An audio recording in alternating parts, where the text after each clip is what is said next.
With the opening and full-scale operation of the dungeon, a true financial windfall began pouring into Tempest's coffers.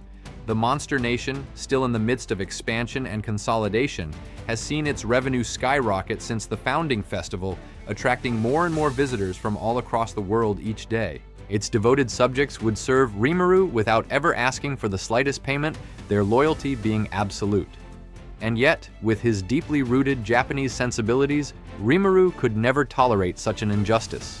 He therefore made sure to properly compensate Veldora and Ramiris, the two pillars overseeing the dungeon's administration, and the sums granted were substantial enough to impress even outside observers. In reality, those amounts far exceeded what appearances might suggest. In this video, we're going to break down the inner workings of the Demon Nation's economy and reveal the actual salaries earned by Rimuru and Tempest's top executives. Since Tempest's founding festival, the Monster Nation has become a crossroads where all races and cultures converge. The official opening of the dungeon has dramatically increased the flow of human adventurers, who now arrive in a constant stream, not to mention unusual products such as merchandise featuring Masayuki, whose popularity continues to rise. But beyond these commercial curiosities, it is the entirety of Tempest's civilization that commands respect. Across the entire Central World, the level of development achieved by the Monster Nation is unmatched. The services available in exchange for money are both incredibly diverse and of exceptional quality.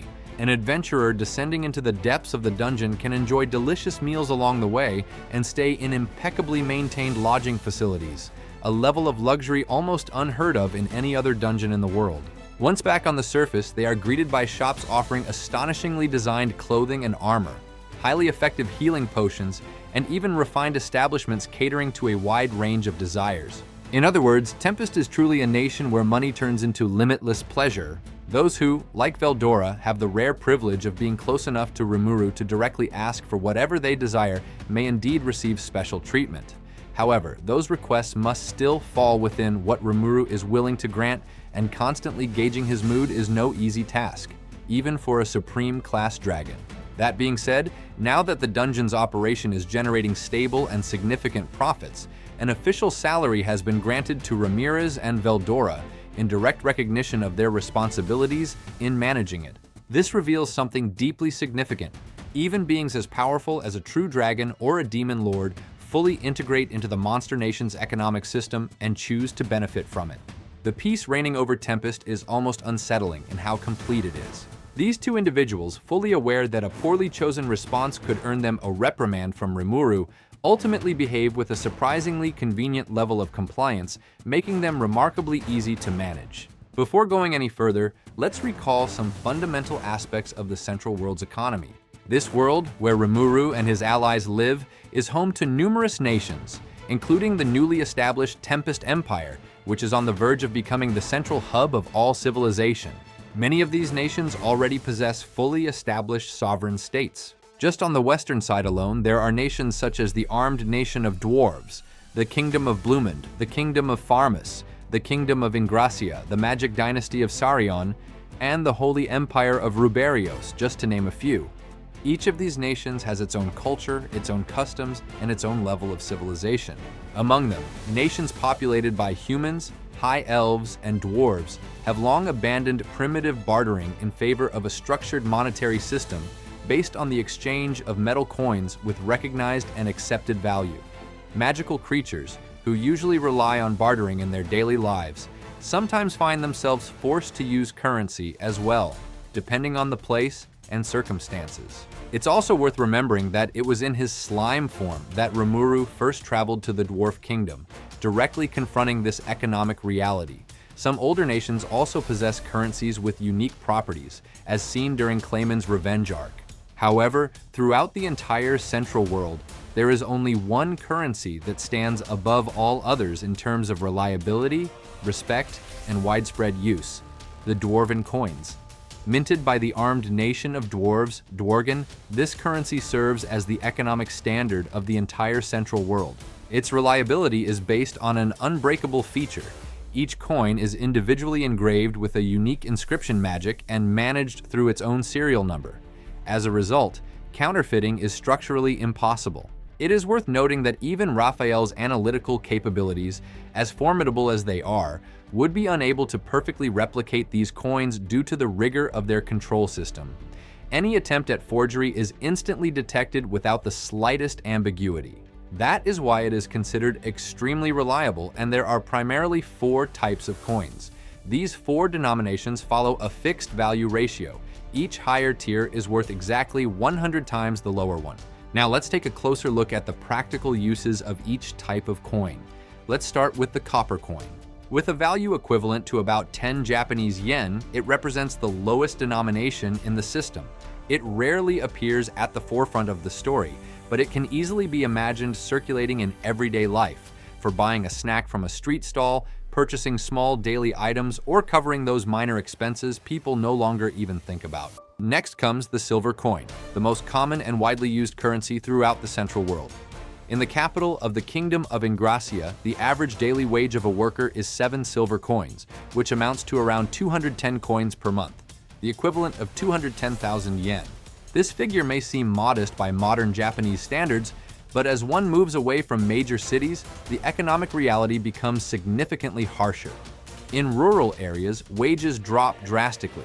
Some workers do not even accumulate 100 silver coins after an entire year of hard labor, which corresponds to less than 100,000 yen annually. A staggering inequality that highlights the massive gap between urban centers and the deep countryside. For people living in these remote regions, the silver coin literally represents the highest monetary value they have ever held, and many have never even seen a gold coin in their entire lives. For comparison, Rimuru used to earn 10 silver coins per day for his role as a teacher, along with 3 daily meals, a particularly favorable condition for that time. As for adventurers, the silver coin is also a familiar currency, but expenses quickly start to rise. The most basic healing potion, the simple low-grade potion, already costs 3 silver coins per unit, which is roughly equivalent to 3,000 yen, based on the official pricing in Dwarven, the central hub of global trade. 3,000 yen for a single dose of healing is a serious drain on any adventurer's finances, but when your life is on the line, the decision is quickly made. It's worth noting that by the time of the anime's 4th season, low-grade potions produced in Tempest are sold for 4 silver coins, while high-grade potions reach as much as 35 silver coins. This price difference is easily explained. The quality of remedies produced in the Monster Nation far surpasses that of standard products circulating elsewhere. Additionally, even a single night in a modest countryside inn costs 2 silver coins, further confirming the overall trend of high living costs across the entire Central world. Now let's move on to the gold coin. At a rate of 100,000 yen per coin, we are entering an entirely different scale. Such a high value is simply due to the fact that gold itself holds exceptional intrinsic worth in the Central world. A gold coin is mainly used in 2 ways. On one hand, for transactions at the level of state budgets, and on the other, for the purchase of luxury goods. Needless to say, no ordinary citizen would use a gold coin for daily purchases. The denomination is far too large. In Tempest, luxury clothing designed by Shuna is traded in gold coins. In the spin-off titled The Ways of the Monster Nation, a new outfit presented to Framea is priced at 6 gold coins per piece, a cost comparable to high-end fashion houses even by modern-day standards. As for the full potion, it is not yet publicly available, but its projected price exceeds 5 gold coins, which amounts to over 500,000 yen. This pricing is deliberate, almost aggressive, but entirely justified. A potion capable of fully regenerating a severed limb cannot be sold cheaply without risking serious disruption to the balance of the world. Finally, we come to the last denomination, and by far the rarest, the stellar gold coins. A single coin is worth 10 million yen, an absolutely colossal value. This extraordinary rarity stems from its method of production. Forged through a unique dwarven craftsmanship technique, each coin is infused with condensed magicules during its creation.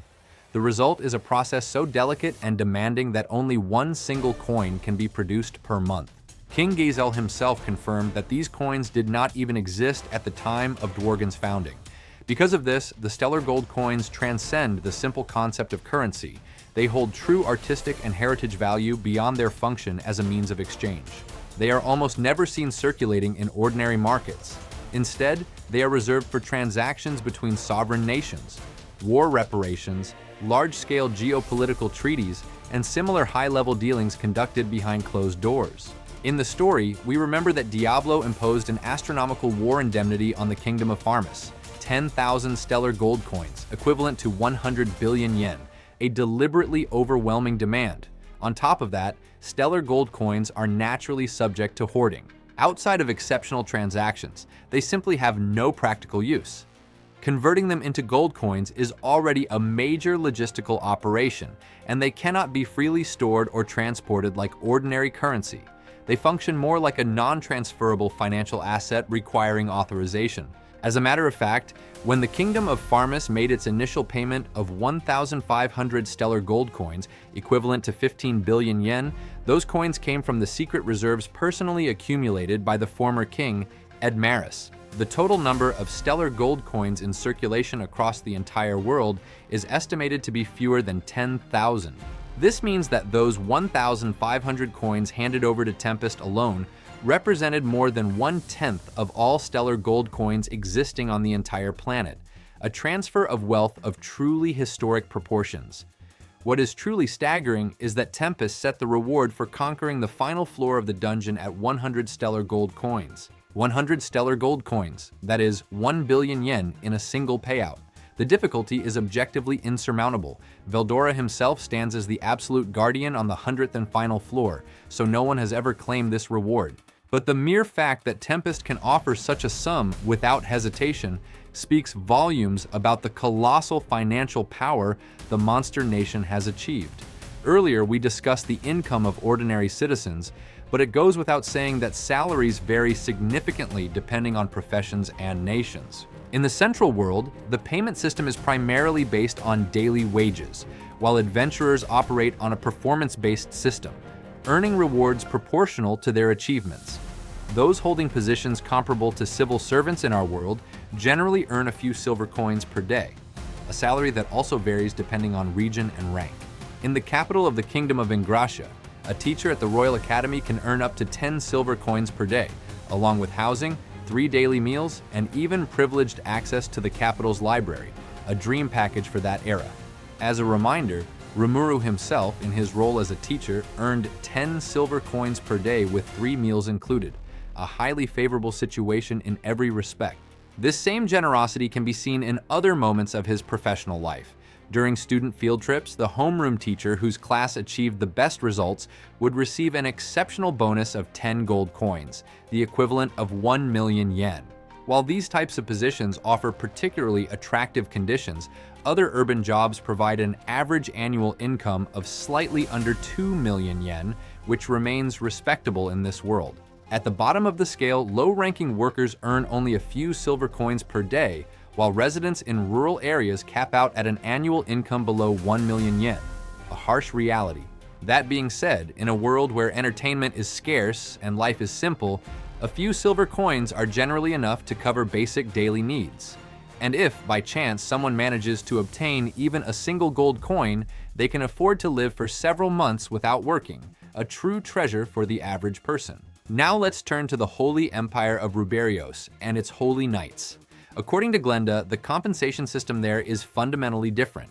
Instead of receiving direct monetary salaries, members are provided with resources in kind, and each individual is responsible for obtaining the money they need according to their own circumstances. This system stems directly from the egalitarian philosophy that defines Ruberios as a nation. This principle applies equally to Hinata, leader of the Crusaders, and to the members of the Rook Geniuses, the 2 elite corps she effectively commands. That being said, during the founding festival, we saw that this knight does not hesitate to purchase high-end luxury outfits, which suggests that she has access to additional sources of income, one way or another. In contrast to this model, the Eastern Empire stands out with salary conditions that are significantly more generous than the rest of the world. For the military, an annual compensation system is in place, with several notable advantages. The yearly salary is paid in full in advance. In the event of a promotion during the year, the difference is adjusted and paid the following year. And for those who enlist without any money, an advance, referred to as preparatory funds, is immediately granted from day one. The army also covers housing, food, and clothing, making military service a particularly valuable lifeline for those coming from the most disadvantaged backgrounds. Here is the breakdown of annual salaries within the Imperial Army.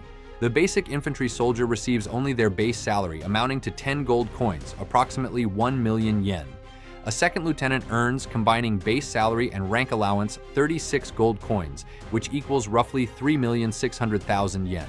A commander, on the other hand, receives a total of 40 gold coins, around 4,400,000 yen. Otherworlders benefit from especially favorable treatment. Shinji, the Otherworlder seen in the story, earned close to 70 gold coins per year, approximately 7 million yen. Mark and Shin, for their part, each received 50 gold coins annually, around 5 million yen, well above ordinary soldiers. On top of that, additional bonuses are granted for dangerous missions, giving the impression, at first glance, that joining the Imperial Army guarantees a comfortable life. However, the reality is more nuanced. The cost of living within the Empire is generally high, and Shinji himself complained that a luxurious lifestyle remained out of reach despite his salary. Moreover, leaving the army to establish oneself independently is subject to particularly strict conditions, making financial stability difficult to achieve outside military service. Although the Empire possesses numerous leisure infrastructures, they are primarily designed for the nobility. The prices there are prohibitive for ordinary soldiers. It is precisely this reality that led Shinji and his companions, after discovering that adventurers in Tempest's dungeon could earn more while staying alive, to become increasingly drawn to life in the monster nation until they no longer wanted to leave. On the monsters' side, the situation is radically different. Their society is built on the law of the strongest, and even within territories under the authority of a demon lord, the concept of salary simply does not exist. Money itself is almost a foreign concept. Fruits, game, and precious metals are exchanged directly through an age-old bartering system. In its early days, Tempest itself operated under this model. During the first years following its foundation, the Monster Nation did not yet have a true monetary economy. It functioned through a full distribution system. All residents' needs were covered, guaranteed housing, necessary goods provided as needed, and collective services fully insured. This system, managed with the absolute precision of Raphael, was perfectly viable because Tempest produced nearly everything it needed, an autarkic and sovereign economy supported by flawless organization. This is precisely why the concept of salary was, until then, unnecessary within Tempest itself. However, for transactions with external visitors, adventurers, merchants, and traders of all kinds, the world's common currency is used without hesitation. Tempest's products are numerous and unmatched in quality. Highly effective healing potions, refined dishes developed from recipes created within the nation, exceptional clothing, Tempest's black rice, as well as weapons and armor forged by Kurobi and Kaijin, goods that simply cannot be found anywhere else no matter how much one is willing to pay. As a result, visitors never leave empty-handed. Despite this economic prosperity, which created no urgent need to establish an internal salary system, Rimuru could not accept the situation without discomfort. With his modern Japanese mindset, allowing his subordinates to work without any form of compensation felt deeply unjust. In Tempest, every adult has a defined role, without exception, and among them are extraordinary individuals such as the Demon Lord Dino, Ramiris, and even Veldora himself. From the perspective of a person from the 21st century, making such exceptional beings work without pay would be worse than any exploitative company imaginable. However, monsters have been shaped for millennia by an entirely different logic, the logic of strength and bartering. Taking what you want by force and directly exchanging surplus, that is the only reality they have ever known. Expecting them to grasp the subtleties of a monetary economy overnight was an immense challenge. The spin-off The Ways of the Monster Nation illustrates this perfectly. Rimuru, acting like a benevolent mentor, patiently teaches children and newcomers how trade works and the fundamentals of customer service. Practical, real-world tests were even organized, where they had to sell healing potions to actual customers, with rather chaotic results, as some trainees nearly got scammed by unscrupulous merchants. The path toward mastering commerce was clearly going to be a long one, and this reality does not concern monsters alone. The primordial demons themselves, beings born at the dawn of time and destined for eternity, share this same worldview, completely detached from the concept of monetary compensation. The three demonesses, Testarossa, Ultima, and Carrera, future subordinates of Rimuru, expressed this very clearly. Testarossa stated that it would be presumptuous to receive any kind of reward from Rimuru-sama, and that in her view, if one desires something, one simply takes it by force. Ultima, for her part, declared that being able to repay Rimuru-sama was more than enough for her. That says everything. And in the spin-off, The Ways of the Monster Nation, we see them put this philosophy into practice without the slightest hesitation, paying out of their own pocket to treat Framea to meals, or forcefully taking over a luxury hot spring establishment to turn it into a private reservation. The very concept of economic transactions is completely foreign to them, and they see nothing wrong with that. Faced with this reality, Tempest chose not to rush things. Rather than immediately imposing a monetary system that no one truly understands yet, priority was given to expanding an internal merit point system. At the same time, a general education program was implemented so that monsters could gradually learn reading, writing, and arithmetic, the essential foundations needed to eventually understand a monetary economy. But in this process, a certain demon would step in the most unexpected way, because the expansion of the merit point system was actually a proposal from Diablo himself. While Miramile and Rimuru were struggling to design a viable salary structure, it was Diablo who presented them with this idea. The concept is disarmingly simple. One stamp for each completed task, proportional to the effort provided. No need to master monetary values, no need for complex calculations. Even the most arithmetic-resistant monster can intuitively understand this system. At first, these points were simply used to reserve special meals at the cafeteria. But since some monsters didn't care about food at all, it quickly became necessary to come up with new rewards that could be obtained through these points. After discussions between the two management veterans, the following rewards were introduced. Priority purchase rights for weapons forged by Kurobe, priority access to Shuna's latest clothing creations, and a replica of Rimuru's personal fishing rod. Highly coveted items within Tempest, things everyone desperately wanted to get their hands on first. But Diablo proposed something entirely different. His idea was a reward of a completely different nature, the right to serve Lord Rimuru for an entire day. His reasoning was flawlessly presented. Just as Lord Rimuru expresses gratitude toward his subordinates, it would be natural for them to have the opportunity to personally express their gratitude in return. Therefore, it should be an extremely rare privilege, limited to a single recipient per month, and assigned a very high point value. From the outside, it was barely disguised personal desire. But the proposal was delivered with such rhetorical skill that neither Miramile nor Rimuru, and even more surprisingly, not even Rimuru himself, noticed the scheme. Everyone approved it. What followed was entirely predictable. Diablo began secretly buying up other monsters' points behind the scenes, effectively monopolizing this exclusive service right. When Rimuru realized that Diablo had just benefited from it twice in a row, he immediately understood he had been played, and the reward was promptly abolished, leaving behind a memory as brief as it was unforgettable. Diablo, however, had already fully enjoyed the privilege before its removal, and had clearly anticipated its disappearance from the very beginning, the forced rarity only making it more valuable. Rimuru and Miramile had been completely outplayed, but in the end, the most important thing was elsewhere. The merit point system gradually became part of everyday habits, and magical creatures slowly began to grasp the concept of value exchange. It eventually established itself as a true reward system, used alongside standard currency payments, and became a lasting pillar of Tempest's internal economy. And that's not all. In the spin-off The Ways of the Monster Nation, we learn that Tempest even introduced the concept of credit cards. These cards proudly display Rimuru's slime form, along with a magic circle engraved on the surface, and we can see Framea actively using them throughout the story. As for the famous exclusive service right to attend Rimuru, the reward Diablo had monopolized, it turns out that Miramile regularly shared private meals and drinks with Rimuru on his own, a small arrangement he wisely chose never to mention in front of Diablo. The dungeon is undoubtedly one of the central pillars of Tempest's economy, a profit-generating machine of tremendous power. However, at its opening, as recalled in the first episode of Season 4 of the anime, this 100-floor masterpiece, built with passion by Ramiris and Rimuru, immediately faced an unexpected major issue. The level of the adventurers attempting to challenge it was far below expectations.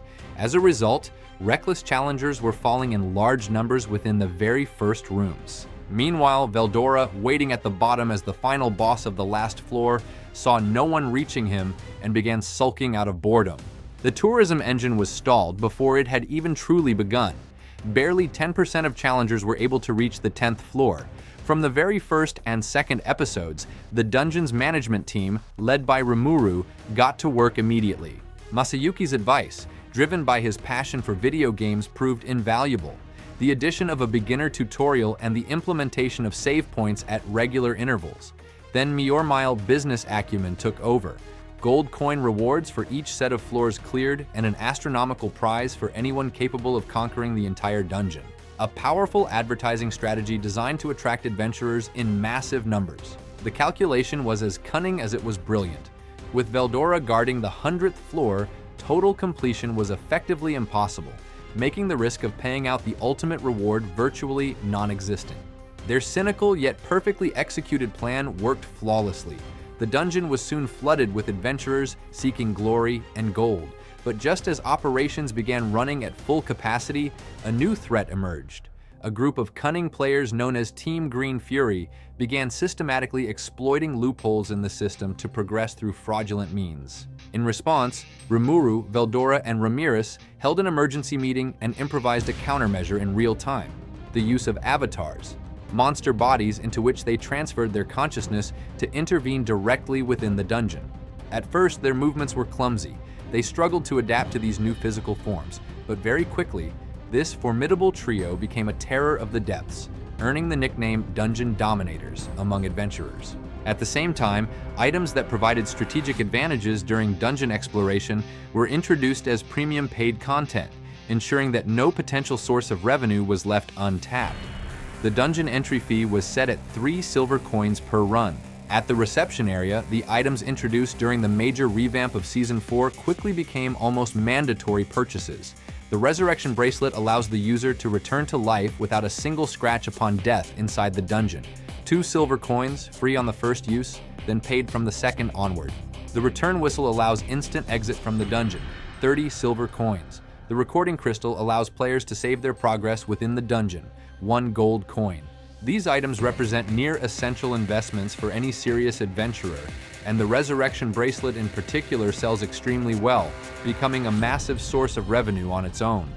The 95th floor has been developed into a safe zone featuring full accommodation facilities. The light novel describes these rooms as being as compact as capsule hotels, while the anime portrays them as noticeably more spacious. The real value of this area lies in 2 things: absolute safety for resting, and above all, perfectly clean restrooms, a luxury worth its weight in gold for mixed groups of adventurers who have been deep inside the dungeon for days. It is also worth noting that Ramiris' intrinsic ability could create an infinitely large space, making the cramped nature of a capsule hotel entirely optional. A night's stay costs 3 silver coins, an affordable price, but additional charges are cleverly applied for laundry, access to large baths, equipment repairs, and many other services, ensuring that each visitor spends a little more money every time. Even better, mercenaries hired by noble families, as well as soldiers from the Eastern Empire, come to challenge the dungeon, attracted by the rare items dropped by defeated monsters and the rewards granted at each milestone. Defeating the boss of the 30th floor can sometimes trigger, at a low probability, the appearance of a randomly generated rare piece of equipment. The Ogre series, a gacha-style loot system worthy of modern mobile games, designed to encourage repeated attempts. Players keep coming back again and again, hoping to complete their collection. All of these carefully layered monetization systems, combined with relentless management, ultimately paid off. The dungeon has become a true golden goose, a profit-generating machine of extraordinary scale that continuously fills Tempest's treasury. To conclude, let's address the question everyone is asking: the estimated income of Rimuru and his top executives. Let's start at the very top of the hierarchy. As the supreme leader of the nation, Rimuru's estimated annual income reaches nothing less than 20.1 billion yen or more. Breaking down this staggering income, Rimuru receives 1 gold coin per day directly from Tempest National Treasury, amounting to approximately 36,500,000 yen per year on its own. On top of that, there are the monthly profits from businesses co-managed with Miormile, which exceed 100 gold coins per month, bringing in an additional 150 million yen annually. But the most massive source of income comes from dividends paid by an ultra-secret organization operating in the shadows, RIEGA. Feel free to check out the dedicated video afterward for a deeper dive into this underground criminal organization. This discrete name is actually an acronym formed from the first syllables of its three founders, Rimuru, Elmesia, the Heavenly Empress of the Magic Dynasty of Sarion, and Guard Muirmile. An unlikely yet highly effective trio, these three figures secretly control a significant portion of the global economy. 2% of the astronomical profits generated by this organization is distributed to each founding member, and that share alone represents more than 20 billion yen per year. When all these income sources are combined, Rimuru's total annual earnings easily exceed 21 billion yen, a truly staggering figure. Muirmile, co-founder of RIEGA and Rimuru's business partner, also earns considerable income from this organization in addition to his official salary from the nation. It is therefore reasonable to estimate that his earnings fall within a very similar range to Rimuru's. Among the other executives whose income is known, we find Benimaru, Rimuru's right-hand man, whose estimated annual income exceeds 120 million yen. His base salary from the National Treasury amounts to 50 gold coins per month, equivalent to 60 million yen per year, to which are added exceptional bonuses and contributions from RIEGA due to his involvement, bringing his real total well above that baseline. Souei, head of Tempest Intelligence Network and a key pillar of its administration, is estimated to receive compensation equivalent to Benimaru's. As for the other executives, here is how things stand. Gabiru earns most of his income from royalties tied to his research and development patents, a stable and reliable source that ensures him solid financial comfort. Adelman, as the undisputed boss of one of the dungeon's floors, has developed his own method of enrichment. He confiscates equipment from defeated adventurers and resells materials obtained from monsters, accumulating substantial profits. Xion, however, represents a completely different case.